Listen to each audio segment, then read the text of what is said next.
চতুর্থ ধাপে ময়মনসিংহের ভালুকা উপজেলা নির্বাচন আগামী বুধবার। নির্বাচনের খবর জানাতে ভালুকা থেকে যুক্ত হচ্ছেন আমাদের প্রতিনিধি আসাদুজ্জামান সুমন। সুমন, চতুর্থ ধাপের যে উপজেলা নির্বাচন হতে যাচ্ছে সেখানে কি অবস্থা দেখতে পাচ্ছেন? প্রার্থীদের প্রচারণা সম্পর্কে জানতে চাই, ভোটাররা কি ভাবছেন, সব মিলিয়ে জানাবেন। ময়মনসিংহের চতুর্থ ধাপে ৩টি উপজেলায় নির্বাচন অনুষ্ঠিত হতে যাচ্ছে। আসন্ন ৫ জুন বুধবার কিন্তু এই ভোট গ্রহণ অনুষ্ঠিত হবে ভালুকা, ত্রিশাল, ভালুকা, গফরগাঁও ও এই নান্দাইল, এই ৩টি উপজেলায় ভোট গ্রহণের শেষ মুহূর্তে প্রচার প্রচারণায় কিন্তু ব্যস্ত সময় পার করছেন প্রার্থীরা।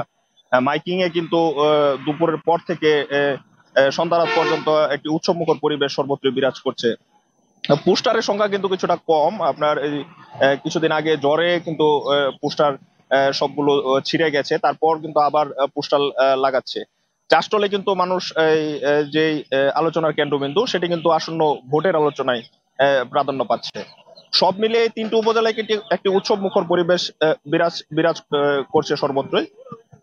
প্রার্থীরা মানুষের দ্বারে দ্বারে যাচ্ছেন, বিভিন্ন উন্নয়নের প্রতিশ্রুতি দিয়ে ভোট চাচ্ছেন তাদের পক্ষে। প্রার্থীদের কর্মী যারা রয়েছে তারাও কিন্তু তাদের প্রার্থীদের পক্ষে ভোট চাচ্ছেন। তো সব মিলিয়ে কিন্তু ময়মনসিংহের এই ৩টি উপজেলায় একটি উৎসব মুখর পরিবেশ বিরাজ করছে। তো এই ছিল আমার কাছে ময়মনসিংহ থেকে সর্বশেষ। জাকিয়া।